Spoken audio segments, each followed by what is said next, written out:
Assalamualaikum dan salam takzim. Okey, pasti terima kasih kepada anda yang masih lagi setia bersama dalam rancangan Sembang Selatan. Dan tentunya pengacara yang semestinya menemani anda sepanjang Sembang Selatan ini, saya Amir Syamazlan dan juga saya Zarin Hassan akan terus menemani anda hinggalah ke akhir rancangan nanti. Okey, macam biasa untuk minggu ini pelbagai fakta-fakta menarik yang boleh kita kongsikan kepada anda. Contohnya macam nama kampung, daerah dan sebagainya, dan seterusnya dengan tetamu jemputan kita, dan akhir sekali segmen Mix and Match bersama Zulaikha Zakaria. Dan hari ini Zarin, saya rasa kurang sihat sebenarnya. Kenapa? Kenapa mungkin tu? disebabkan cuaca di luar sana yang tak menentu. Maaf ya kalau efek tak awak pula lepas ni. Apapun dalam kehidupan kita, jangan lupa sentiasa tersenyum, yang mana senyuman di dalam kesedihan memberi 1000 persoalan untuk ditafsirkan, dan juga senyum dalam kegembiraan memberi 1000 jawapan kepada persoalan. Jadi kita kena sentiasa tersenyum walaupun sakit, kena senyum macam Amir. Yeah. Okey. Jadi kepada anda, kita akan mulakan, ini dia kita punya program Sembang Selatan. Jadi kalau kita lihat sebelum pesawat pesawat. Sebelum pesawat, tiba pesawat. Kenapa? Kenapa tu? Ini mengenai apa yang telah berlaku di dalam negara kita. Yang mana pesawat penerbangan Malaysia MH370 yang mana sedang dalam perjalanan dari Kuala Lumpur ke Beijing disahkan hilang dari radar awal pagi Sabtu 8 Mac 2014. Yang mana MAS juga mencatatkan satu tragedi yang menyayat hati, iaitu insiden di ruang udara Tanjung Kupang, Gelang Patah, Johor Bahru pada Isnin 4 Disember 1977, yang mana kata orang tu dah pun berlaku 37 tahun yang lalu dan ia merupakan tarian paling menyayat hati seluruh rakyat Malaysia apabila pesawat MAS MH653 meletup di ruang udara Tanjung Kupang dan mengorbankan kesemua 93 penumpangnya, termasuk 7 anak kapal.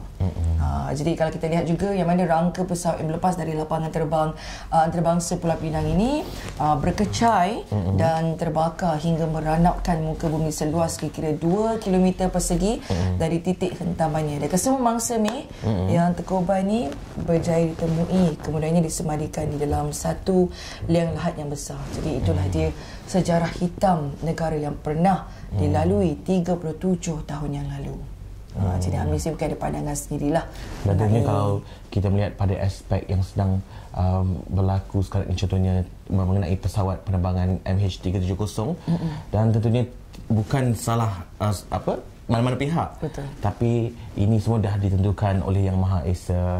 Ya, sepatutnya kita harus terima dengan redha perkara ini, dan jangan cepat menuduh atau menuding jari pada mana-mana pihak dan membuat spekulasi sendiri. Betul. Apapun kalau kita lihat dalam tempoh ini juga kita lalu berbagai cabaran, dugaan yang ada, di antaranya terlalu memilukan. Kadang-kadang tu kalau kita lihat ramai yang bersimpati dan banyak pula yang kata orang tu menghulur bantuan, dan tak kurang juga kata orang tu yang terus mendesak serta menghentam kita daripada pelbagai sudut. Jadi kita jangan putus asa, terus berdoa semoga pesawat MH370 dapat ditemui dengan selamat, InsyaAllah. Okey, jadi kita akan mulakanlah kita punya program Sembang Selatan sekali lagi dengan segmen Kamus Johor. Kamus Johor. Ayo Johor. Ayo. Okey, baiklah. Kamus Johor kali ini kita akan berkongsikan beberapa perkataan atau ayat yang sering digunakan oleh masyarakat Johor sendiri. Yang pertamanya, sarap. Sarap sarap atau merujuk pada sarapan. Biasanya orang kata perkataan sarapan ni dipendekkan dari sarap. EN ke belakang tu terus hilang. Dan mungkin contoh ayat kita boleh buat macam, Zarin, kau dah sarap ke belum? Soalan tu saya tanya ke Amir. Setiap pagi tanya saya, Zarin dah sarap ke belum? Itulah dia, merujuk pada sarapan. Dan seterusnya, Zarin mungkin nak cuba? Ini dia. Ayat dia sangat kejam. Kenapa tu? Kejam mata ke pejam mata? Pejam mata. Tapi inilah dia uniknya Johor yang mana kalau kita lihat kejam mata ni memberi maksud pejam mata sebenarnya. Pejam mata. Tapi ada juga saya pernah dengar beberapa orang sebut kejam mata. Sepatutnya dia ambil daripada perkataan pejam, tapi ditukarkan menjadi kejam. Kenapa tu? Mungkin agaknya kalau setengah orang tu susah nak tidur atau susah nak lap ke mata, matanya sangat kejam. ditukarkan terus kepada kejam mata. Boleh, Mek. Mana tahu kan? Mungkin contohnya ayat ni macam Mek? Contohnya dah kejam mata cepat. Dia macam dia maksudnya sama je pejam atau kejam mata. Tapi mungkin setengah orang tu menggunakan kejam berbanding pejam. Tapi dia tak ada kejam dengan apa kata orang tu mendera, tak ada lah. Tak ada. Itu jauh sangat tu. Dan seterusnya no. I don't know. No. Apa tu no? Dan no ni merujuk kalau kita buat ayat dia macam betul. Macam nak cakap kalau kita buat ayat macam panjang no cerita ni. Jadi orang Johor selalu macam tu. Dia akan tambahkan perkataan no tu kat belakang. Betul tak? Macam no, lambat no. Lambat no macam itulah. Ada no kat belakang tu untuk merujuk kepada benda tu betul. Dan seterusnya akhir sekali untuk segmen Kamus Johor kali ini adalah yang sering digunakan oleh orang Johor, iaitu Pak Kal. Ini Amir suka sebut ni. Apa nak dia? Saya tak sebut. Pak Kal kan? Pak Kal maksudnya macam bernasib baik. Contoh ayat, Pak Kal jauh. Kalau dekat, memang aku cubit budak tu. Pak Kal je. Pak Kal je macam-macam Dan seterusnya, itu sahaja untuk segmen Kamus Johor yang kita boleh kongsi kepada anda. Okey, kalau tadi kita dah kongsikan segmen Kamus Johor, dan sekarang ni kami bawa kepada anda, tahukah anda, mungkin dalam fakta, okey, yang mana para penonton Sembang Selatan, ini dia nama sebenar butterfly rama-rama. Nama sebenar apa tu? Ialah Flutterby. Flutterby? Nama itu tu dia lagi, punya fakta sebenar? Ya, namanya lagi sedap, Flutterby. Ini nama orang kata macam mana, apa tu selalu kalau kita panggil nama khusus dia memang Flutterby lah, bukan butterfly. Bukan butterfly. Tak tahulah kenapa diubah kepada nama kepada butterfly. Saintifiknya. Mungkin ini dari faktanya lah. Okey, dan mungkin yang seterusnya Meh. Seterusnya, tahukah anda Leonardo da Vinci juga mencipta gunting, dan beliau menghabiskan masa 10 tahun untuk menyiapkan lukisan Mona Lisa-nya. Wah, dia di samping kata orang tu boleh siapkan lukisan, tapi dia pun cipta gunting yang boleh untuk memotong semua macam-macam. Memang hebatlah. Dan seterusnya, fakta menarik untuk anda tahu, melepaskan dari gigitan buaya, anda perlu mencucuk matanya menggunakan jari sekuat hati, dan serta-merta buaya itu akan melepaskan anda. Macam mana kalau dah tengok isinya, kulitnya macam tu, nak cucuk mata macam mana? Tapi jangan lempang, ya? Jangan lempang buaya tu, cucuk pakai jari. Dan seterusnya tadi? Okey, saya nak suruh Amir buat ni macam testimoni gitu Cuba kalau Amir bersin, boleh tak kalau tak kejam mata? Saya tak rasa nak bersin sekarang ni. Dia kata kat sini fakta yang anda kena tahu, mustahil jika anda bersin tanpa menjamkan mata. Mungkin anda kat rumah boleh cuba. Kan? Macam mana tu kalau kita bersin? Cuba awak ni. Zarin takkanlah saya nak buat. Okey, mungkin Zarin boleh cuba? Macam mana bersin buka mata? Mungkin nampak pelik kat situ ya. Dan itu sahaja fakta menarik yang kita boleh kongsi kepada anda. Dan seterusnya kita akan berceritakan tentang sejarah nama-nama kampung di Johor. Siapa nak mulakan dulu? Okey, saya dah mulakan. Okey. Ini dia sejarah nama-nama kampung di Johor, daerah Mukim Sungai Pinggan Pontian Johor lah. Okey, untuk makluman semua, kawasan ini dipercayai mendapat namanya daripada mitos seorang puteri yang menjaga pinggan mangkuk untuk digunakan dalam majlis perkahwinan masyarakat Bunian. Yang mana dikatakan penduduk kampung akan pergi ke sungai itu untuk meminjam pinggan mangkuk yang dijaga puteri itu. Dan sebenar mitos itu, sungai berkenaan dinamakan Sungai Pinggan. Kalau kita lihat ini, mitos yang sama turut dikaitkan dengan kampung Puteri Menangis, kampung Sepah Beruang di Benut. Mungkin kat situ ada peristiwa berlaku, jadi dinamakanlah kampung Puteri Menangis. Seperti yang ada dah sekarang ini, Mukim Sungai Pinggan berkenaan dengan pinggan mangkuk. Itu dia berkenaan dengan sejarah nama kampung di Johor. Satu lagi tu apa dia, Mek? Satu lagi iaitu daripada daerah Pontian juga, iaitu Sungai Pradin ataupun Parit Jerman. Parit Jerman ni. Okey, kita boleh kongsikan sedikit tentang Sungai Pradin ni. Ianya terletak di Kampung Belokok, lebih kurang 5 km dari Pekan Pradin, di mana lokasinya dikeliling dengan kawasan hutan payu bakau yang sangat luas, Radin. Dan pada satu masa dahulu dikatakan di situ terletaknya penempatan satu kelompok bangsa Jerman, yang mana mereka telah mengusahakan ladang-ladang pertanian di sana dan mengeluarkan hasil pertanian melalui sungai. Dan bagi menjelaskan kebenaran cerita kehadiran bangsa Jerman tersebut, terdapat kesan peninggalan mereka melalui pelbagai bentuk tiang-tiang dan lantai yang diperbuat daripada simen. Dan berkemungkinan adalah bekas gudang serta jeti. Dan nama kampung Jerman ini juga yang terletak tidak jauh dari itu menguatkan lagi akan penempatan bangsa Jerman di situ. Dan mungkin dengan bukti seperti tiang-tiang lantai yang dibuat oleh simen itu menjelaskan lagi mengapa kampung ini diberi nama kampung Sungai Peradin atau Parit Jerman. Tapi dia takkan namakan Sungai Peradin, selalunya orang panggil Parit Jerman je. Dan apa yang menariknya, selalunya sebelum ada tertubuhnya sesuatu kampung, mungkin mereka ada sejarah tersendiri. Dan bagaimana kalau kita ada pada masa tu Zarian ni, macam contohnya kampung Sungai Pinggan, tentang mitos seorang puteri menjaga pinggan mangkuk semua. Boleh nampak ke di Lagi, alam Bunian? Kampung Bunian tu yang kita kongsikan kampung apa? Parit Bunian lah. Parit Bunian.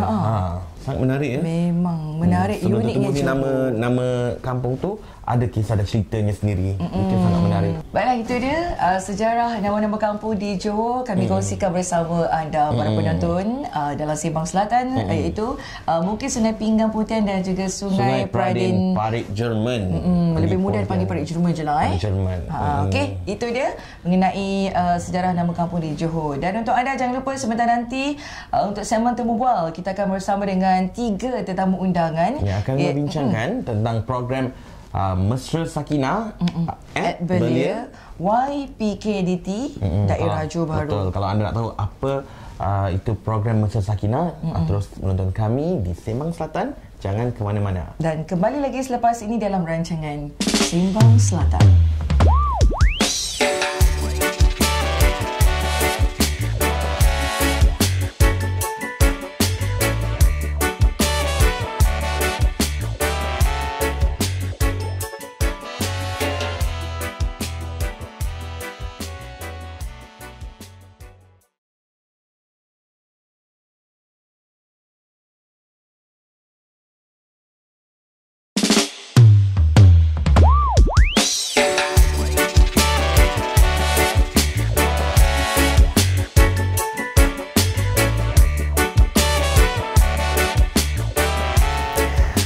Terima kasih kepada anda yang masih lagi setia bersama kami dalam rancangan Sembang Selatan. Masih lagi bersama dengan Zarin Hassan dan juga saya Amir Ashraf Maslan. Dan tentunya untuk segmen kedua ini kita ada tetamu jemputan atau tetamu khas dalam Sembang Selatan yang akan membincangkan atau berkongsikan tentang program Mesra Sakinah at Belia YPKDT Daerah Johor Bahru. Ya, betul. Apa boleh pasti tentunya saya nak mengenalkan tetamu istimewa kita. Ya, tetamu kita yang sangat istimewa pada hari ini iaitu Puan Norisah binti Murad selaku pegawai tadbir dari Yayasan Pembangunan Keluarga Darul Takzim, dan juga selamat datang ucapkan buat Encik Zakaria bin Atan iaitu merangkap pegawai penyelaras YPKDT ataupun Yayasan Pembangunan Keluarga Darul Takzim, yang mana untuk mengeluarkan tentang program apa tadi, Mei? Sekali lagi. Program Mesra Sakinah at Belia YPKDT. Selamat datang diucapkan kepada Puan Norisah dan juga Encik Zakaria. Dan boleh saya mulakan dulu? Tentunya boleh. Sebab excited tahu tentang program ni sebenarnya. Dan sebelum kita nak berkongsikan tentang program Sakinah ni, mungkin kita nak tanya dengan Puan Norisah sendirilah. Mungkin ramai kat luar sana tak beritahu dimaklumkan tentang Yayasan Pembangunan Keluarga Darul Takzim ni. Dan mungkin Puan Norisah sendiri boleh ceritakan tentang yayasan ni. Okay, bismillahirrahmanirrahim. Assalamualaikum warahmatullahi wabarakatuh dan salam sejahtera kepada semua. Okey, Yayasan Pembangunan Keluarga Takzim ni untuk makluman semua hanya berada di negeri Johor saja. Iaitu kita sangat bertuah lah kerana kita ditubuhkan untuk memperkasakan sunnah dalam kehidupan seharian setiap golongan masyarakat di negeri Johor dalam mempraktikkan institusi kekeluargaan Islam. Maksudnya kita memberi penekanan kepada kekeluargaan dan juga dalam masa yang sama kita sebenarnya matlamat kita utama kita adalah untuk menangani masalah sosial dan memperkukuhkan siasat individu, keluarga dan masyarakat melalui program-program sistematik. Okey, program apa tu nanti saya akan terangkan apa program kita. Okey, matlamat utama kita adalah untuk mengukuhkan institusi keluarga, membawa wanita.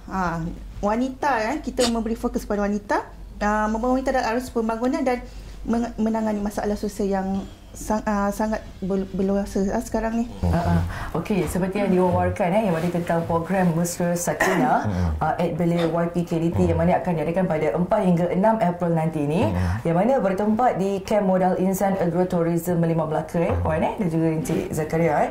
Okey, nak tahu jugalah apakah objektif program ini diadakan. Kita sebenarnya nak membantu mewujudkan kerjasama antara belia dalam masyarakat selain mendekatkan antara individu dengan individu, keluarga dan masyarakat. Dalam masa yang sama juga kita ingin merangsang masyarakat atau belia dalam aktiviti sosial dan kesukarelaan. Maksudnya tanpa paksaan, kita ajak sekali semua belia terlibat dalam program kita, dan sebenarnya penekanan kita adalah memberi keseimbangan dunia dan akhirat. Maksudnya dari segi nilai-nilai murni dan kerohanian dalam diri belia kita. Bagus tu, Mek. Betul. Dan mungkin sepanjang tahun 2014 ni, Puan Nurisa boleh ceritakan sikit tentang perancangan YPKDT ni. Okey, untuk tahun 2014 banyak program yang telah dirancang oleh YPKDT, iaitu antaranya program kita adalah untuk program ibu tunggal yang pertamanya, iaitu pendaftar ibu tunggal seluruh negeri Johor. Kemudian kita menyediakan kursus juga untuk ibu-ibu tunggal dan wanita yang berpendapatan rendah, iaitu yang diberi nama kursus menjana pendapatan ibu tunggal. Dalam masa yang sama juga kami daripada unit wanita dan NGO juga menyediakan bantuan geran untuk NGO wanita, bagi membolehkan NGO wanita ni bergerak dan aktif dalam aktiviti kesukarelaan. Okey, dalam masa yang sama kita juga ada program projek khas, projek sosial, iaitu memberi bantuan peralatan kepada wanita dan ibu tunggal negeri Johor, iaitu dengan memberi bantuan peralatan secara percuma. Dan kami juga ada taska dan pusat dialisis kami sendiri. Okey, dan bagi perkhidmatan konseling dan motivasi, YPKDT memberikan perkhidmatan secara percuma kepada semua golongan masyarakat, iaitu daripada remaja, ibu bapa, keluarga.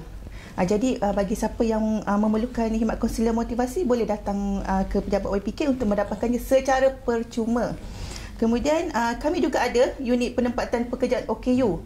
Bagi OKU yang memerlukan kerja, kami akan carikan kerja untuk OKU. Dengan syarat mesti berdaftar dengan pihak kami lah.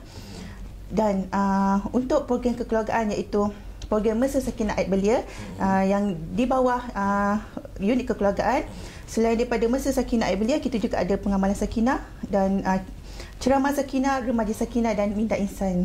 Itu dia sepanjang perancangan 2014 sangat banyak ya, Zali? Hebat. Sangat hebat tu yang telah disusun sepanjang tahun. Betul. Jadi kita nak bertanyakan pula kepada Encik Zakaria. Tadi Encik Zakaria kan senyap je kan. Kita tanya dia pula. Okay, Encik Zakaria, kalau kita berbalik nak bercakap tentang program Mesra Sakinah ni, kenapa ianya ditumpukan pada golongan lelaki sahaja? Okey. Teras program Belia Sakinah ni sebenarnya berasaskan modul yang memang dah ada dalam modul YPK, iaitu is a 4 jenis syllabus. Jadi ini adalah modul 6 dan modul 7. Modul-modul lain akan diterangkan oleh Ustaz Rashid nanti. Jadi fokusnya adalah membina insan yang berumur di antara 18 hingga 40 tahun. Ya? Jadi fokus pada lelaki bukan hanya fokus pada lelaki, pasal kita nak membentuk pemimpin, mencari pemimpin di kalangan belia daripada 5 parlimen daerah Johor Bahru. Jadi ini adalah pemimpin-pemimpin pelapis yang kita sedang cari, dan dia akan dipilih oleh ketua bahagian 5 parlimen daerah Johor Bahru yang mewakili tiap-tiap parlimen. Jadi jumlah peserta ini adalah sebanyak 50 orang, lelaki semua, yang kami akan bentuk menjadi mentor. Selepas mereka balik daripada kursus ini, mereka akan mencari pula pengikut-pengikut yang kami akan jadikan mereka menti. Jadi pihak mentor ini akan menerangkan pula apa yang diperolehi dalam kursus ini kepada pihak menti pada bulan 9 nanti. Program ini adalah program percubaan yang disarankan oleh Yang Amat Berhormat sendiri. Sebenarnya sebelum ini, dalam tahun-tahun lepas, Mesra Sakinah fokus kepada kemasyarakatan saja secara am. Tapi apabila kita ada kepimpinan baru negeri Johor, beliau mensarankan supaya kita fokus pada belia. Bagaimana nak membangunkan belia, menerusi modul-modul dalam modul Sakinah itu sendiri.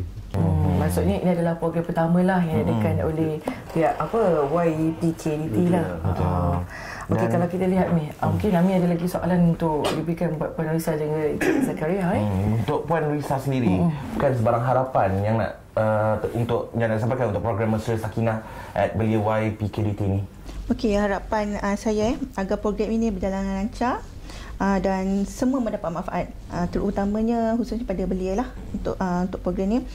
Okey, sebenarnya program ini adalah salah satu daripada modul keluarga Sakinah, iaitu kita nak memberi penerapan kepada belia, iaitu dalam modul 7.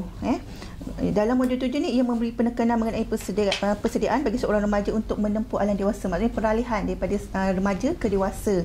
Dan seterusnya kita nak membentuk belia ini untuk menjadi pemimpin kepada keluarga, masyarakat dan negara. Jadi itulah harapan kami agar program ini dapat melahirkan belia-belia yang maksudnya berkepimpinan dan berwawasan lah, dan seimbang dunia akhirat. Okey, kalau nak terjumpa pula dengan Encik Zakaria, macam mana harapan Encik Zakaria sendiri dengan adanya program Mesra Sakinah at Belia YPKDT dan Johor Bahru ni sendiri?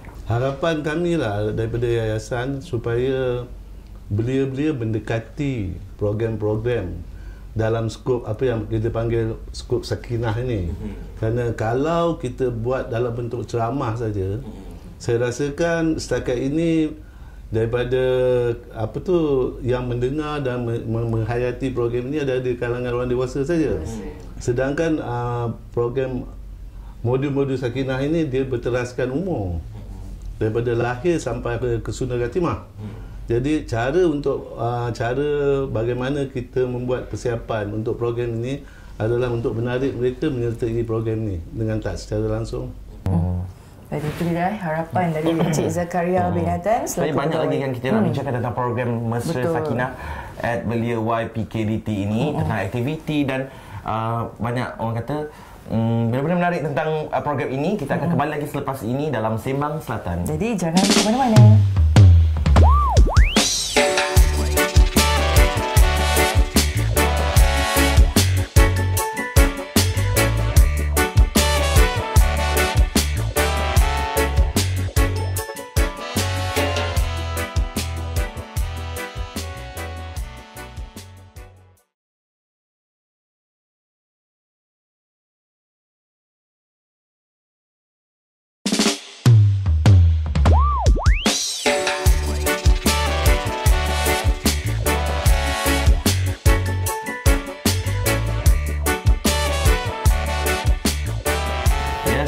Tentunya dalam Sembang Selatan, dan kali ini sedang membincangkan tentang program Mesra Sakinah at Belia YPKDT. Dan sekali ini kita lagi bersama lagi seorang orang kuat di sebalik program Mesra Sakinah ini. Dan mungkin Zarin boleh kenalkan? Ya, kalau tadi kita dah bersama dengan Puan Norisa, dan kini kita bersama dengan Tuan Haji Muhammad Nur Rashid bin Haji Muhammad Yassin, merangkap gawai penggerak Yayasan Pembangunan Keluarga Johor Bahru. Dan juga masih lagi bersama dengan Encik Zakaria bin Atan, merangkap gawai penyelaras YPKDT. Saya tak ucapkan buat Encik Muhammad Nur Rashid. Dan kita nak bertanyakan kepada Encik Muhammad Nur Rashid sendiri, mengapa memilih Negeri Melaka sebagai anjuran untuk program kali ini? Untuk itu saya rasa jawapan tu yang lebih arif lagi. Saya rasa Tuan Haji Zakaria yang akan menjawab ni. Kalau orang salah memang ni, Encik Zakaria mungkin boleh terangkan atau ceritakan sikit. Tajuk amnya adalah Mesra Sakinah alias Belia. Tapi tajuk khususnya adalah Exploris Warisan. Exploris Warisan ini akan membawa satu kembara minda secara fizikal juga. Belia-belia ini untuk mengenal siapa dia dalam konteks siapa dia orang Melayu ini. Siapa dia. Jadi kita pilih negeri Melaka, iaitu negeri bersejarah, tentang, dan akan bermula dengan pengenalan pada pahlawan-pahlawan Melaka dululah, iaitu seperti Hang Tuah, Hang Jebat. Jadi untuk mengenalkan pahlawan-pahlawan ini, kita akan bawa mereka ke tempat-tempat kesan sejarah lah, seperti Makam Hang Tuah, kubur Hang Kasturi, kubur Hang Jebat, dan akhirnya nanti ke Perigi Hang Tuah dan sebagainya, untuk mereka kenal lah. Dan daripada situ mereka akan membuat tafsiran lah. Jadi selain daripada itu, negeri Melaka juga ada kesan Kesultanan Melaka, kehebatan Melaka. Kemudian yang kita akan bawa explorers ini mengesan di Museum Sultan Melaka. Kemudian akan bawa mereka ke Bandar Hilir untuk mencari kesan-kesan sejarah yang ada kaitannya bagaimana Melaka itu terbentuk, berkenalan dengan pokok Melaka, apa bentuknya, dan seterusnya kesan-kesan penjajah yang pernah menjajah negeri Melaka. Dan kita akan terangkan kepada mereka kenapa satu kesultanan begitu gagah boleh terjajah. Jadi ini boleh memberi satu iktibar kepada mereka lah, bahawa kuasa itu kalau tidak dijaga akan dijajah. Jadi ini adalah satu visi yang terselit, apa yang tersurat dalam Explorers ini lah. Dan kalau kita lihat yang mana memadamkan lokasi yang bakal diadakan ni di Kem Modal Insan Agrotourism 5 Melaka pada 4 hingga 6 April nanti berkenaan dengan program Mesir Sakinah at Belia YPKDT ni. Mungkin Cik Zakasi ataupun Tuan Haji sendiri yang mana nak tahu jugalah dari segi penyertaan, adakah penyertaan ini terbuka kepada sesiapa saja ingin menyertai ataupun lebih tertumpu kepada belia yang berdaftar di bawah Yayasan Pembangunan Keluarga Datuk Azim. Mungkin Cik Zakaria sendiri boleh jawab soalan ni? Baik, sebenarnya terpulang kepada ketua bahagian. Kita ada 5 parlimen, jumlah peserta yang kita perlukan adalah 10 pada tiap-tiap satu parlimen, dan pemilihannya bergantung kepada ketua bahagian lah. Ada yang mensasarkan pada pelajar, ada yang bersasarkan kepada belia-belia yang sudah pun bekerja dan sebagainya. Tapi yang paling pentingnya bahawa belia-belia ini ada tokoh kepimpinan yang boleh dibentuk. Jadi mungkin nak tanya lagi soalan ni banyak soalan ni kan berkenaan dengan program ni. Memang kata orang tu akan mendapat sambutan yang cukup menggalakkan lah di kalangan belia. Jadi apakah antara kata orang tu acara-acara yang telah pun disusun dalam program ini? Baik, terima kasih. Sebenarnya di antara aktiviti yang sebelum tu saya nak maklumkan bahawa modul kami di Yayasan Pembangunan Keluarga, kami ada modul-modul yang kami sampaikan ke tengah masyarakat. Dia bermula, kami ada 9 modul yang asalnya 10 modul, dan modul pertama tu memang hak JAKIM, bawah Jabatan Agama Islam Negeri, dan modul kami bermula daripada modul 2 hingga modul 10. Sedangkan modul 2 mulanya alam perkahwinan, kemudian modul 3 mulanya mengandung. Dan semua proses-proses itu dijalankan, bagaimana pelaksanaan yang perlu dilakukan itu yang diterap. Kalau kita biasa mengaji kitab-kitab agama, itulah penerapan tentang sunnah-sunnah Nabi melalui modul-modul tersebut. Kemudian barulah kita masuk kepada modul 6 dan modul 7 seperti mana yang sedang kita bincangkan sekarang, iaitu Explorers sempena dengan Mesra Sakinah at Belia ini. Dan di antara kita, terutamanya peranan saya sebagai penggerak Yayasan Pembangunan Keluarga, tugas saya ialah untuk menerapkan nilai-nilai kerohanian untuk anak-anak ni. Selain daripada kita nampak seolah-olah ini macam acara untuk belia, tapi memang sekadar menyeronokkan saja. Tapi dalam masa inilah kita nak selitkan fahaman-fahaman agama. Contohnya, kenapa kita pilih Melaka? Supaya kita dapat satu jarak yang boleh kita laksanakan sembahyang jamak qasar. Dan ini kita laksanakan secara praktikal untuk anak-anak ini. Dan begitu kita ada sembahyang berjemaah dekat sana nanti. Dan tapi saya ingat nanti kita akan sama-sama sembahyang Jumaat nanti. Mula dengan sembahyang Jumaat berjemaah dengan ahli Korea tempatan dekat sana. Kemudian kita ada kuliah-kuliah tertentu yang kita akan selitkan sedikit modul-modul Yayasan Pembangunan Keluarga ini kepada anak-anak ini, insya-Allah. Oh, bagus satu program yang kalau kata orang tu jangan lepaskan peluang lah. Memang kita kena grab dengan segalanya untuk menyertai program Mesir Sakinah at Belia YPKDT daerah Johor Bahru. Okey, mungkin Nami kita tahu jugalah harapan Tuan Haji ataupun Cik Zakaria sekali lagi lah tahulah mungkin kepada mereka yang berminat untuk menyertai program ini macam mana tu. Ya, saya rasa harapan saya lah. Harapan saya semoga anak-anak kita ini yang kita cuba nak terapkan, kerana mereka adalah merupakan kepimpinan masa hadapan. Mereka dia akan menjadi pengganti kepada yang sedia ada ini, dan kita harap supaya mereka dapat memahami akan hasrat kita nak menerapkan perkara-perkara yang baik ini kepada mereka, dan mereka dapat mempelajari sesuatu dan mereka dapat terapkan dalam jiwa dan sanubari mereka, bawa ke dalam diri mereka, insya-Allah. Amin. Baik, Encik Zakariah sendiri, harapan yang terakhir lah. Kalau tadi kita yang bertemu dengan Puan Nurisa kan, mungkin harapan Encik Zakariah sendiri mengenai dengan program Mesra Sakinah at Belia YPKDT ni. Program ni sebenarnya adalah program contoh. Harapan saya program ini akan berjaya, insya-Allah, dan dapat diteruskan, kerana kumpulan sasar yang kita sasarkan pada awal ni adalah sikit, 50, dan hanya lelaki saja.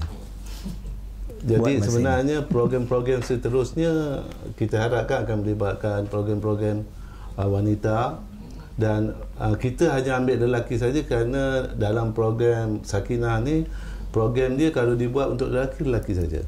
Kalau perempuan saja, khususnya apabila melibatkan remaja. Jadi dia boleh fokus. Yes. Dia boleh fokus. Jadi kita bincangkan, kita ambil lelaki saja dulu.